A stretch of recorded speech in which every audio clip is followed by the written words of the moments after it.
When I was a child, I always wanted to be a superhero. I wanted to save the world and then make everyone happy. But I knew that I'd need superpowers to make my dreams come true.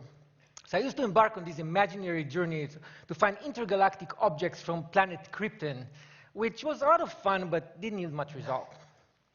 When I grew up and realized that science fiction was not a good source for superpowers, I decided instead to embark on a journey of real science to find a more useful truth.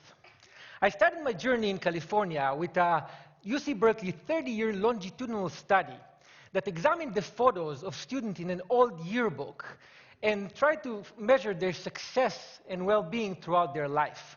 By measuring the students' smiles, researchers were able to predict how fulfilling and long-lasting a subject's marriage will be, how well she would score in standardized tests of well-being, and how inspiring she would be to others. In another yearbook, I stumbled upon Barack Obama's picture. When I first saw his picture, I thought that his superpowers came from his super collar. But now I know it was all in his smile. Another aha moment came from a 2010 Wayne State University research project that looked into pre-1950s baseball cards of major league players. The researchers found that the span of a player's smile could actually predict the span of his life. Players who didn't smile in their pictures lived an average of only 72.9 years, whereas players with beaming smiles lived an average of almost 80 years. The good news is that we're actually born smiling. Using 3D ultrasound technology, we can now see that developing babies appear to smile even in the womb. When they're born, babies continue to smile, initially mostly in their sleep, and even blind babies smile to the sound of the human voice. Smiling is one of the most basic biologically uniform expressions of all humans. In studies he conducted in Papua New Guinea, Paul Ekman, the world's most renowned researcher on facial expression, found that even members of the Fori tribe, who were completely disconnected from Western culture and also known for their unusual cannibalism rituals, attributed smile to descriptions of situations the same way you and I would. So from Papua New Guinea to Hollywood, all the way to modern art in Beijing, we smile often and use smile to express joy and satisfaction. How many people here in this room smile more than 20 times per day? Raise your hand if you do. Oh, wow. Outside of this room, more than a third of us smile more than 20 times per day, whereas less than 14% of us smile less than 5. In fact, those with the most amazing superpowers are actually children, who smile as many as 400 times per day. Have you ever wondered why being around children who smile so frequently make you smile very often? A recent study at Uppsala University in Sweden found that it's very difficult to frown when looking at someone who smiles. You ask why?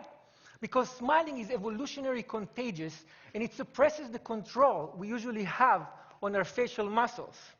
Mimicking a smile and experiencing it physically help us understand whether a smile is fake or real, so we can understand the emotional state of the smiler.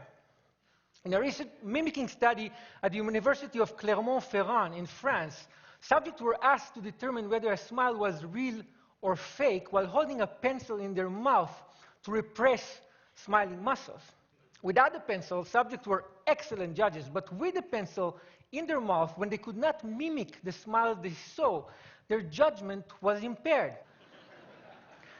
In addition to theorizing on evolution in the origin of species, Charles Darwin also wrote the facial feedback response theory. His theory states that the act of smiling itself actually makes us feel better, rather than smiling being merely a result of feeling good.